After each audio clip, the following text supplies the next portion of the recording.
Bé, l'objectiu primer com a col·lectiu, jo el col·lectiu el relaciono amb la Fundació Armatèria.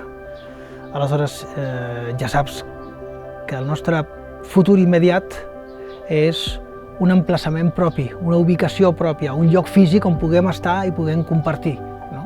I que sigui un lloc de desenvolupament de coneixement, de compartir coneixement, de crear nous projectes, no?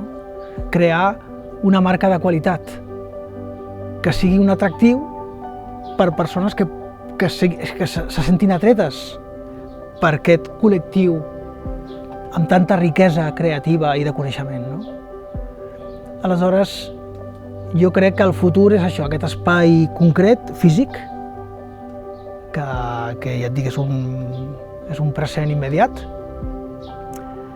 I jo estic segur que podem il·lusionar moltíssim a un gran nombre de persones, perquè al final es tracta de motivar i il·lusionar, no? Sense il·lusió la vida no té sentit, no?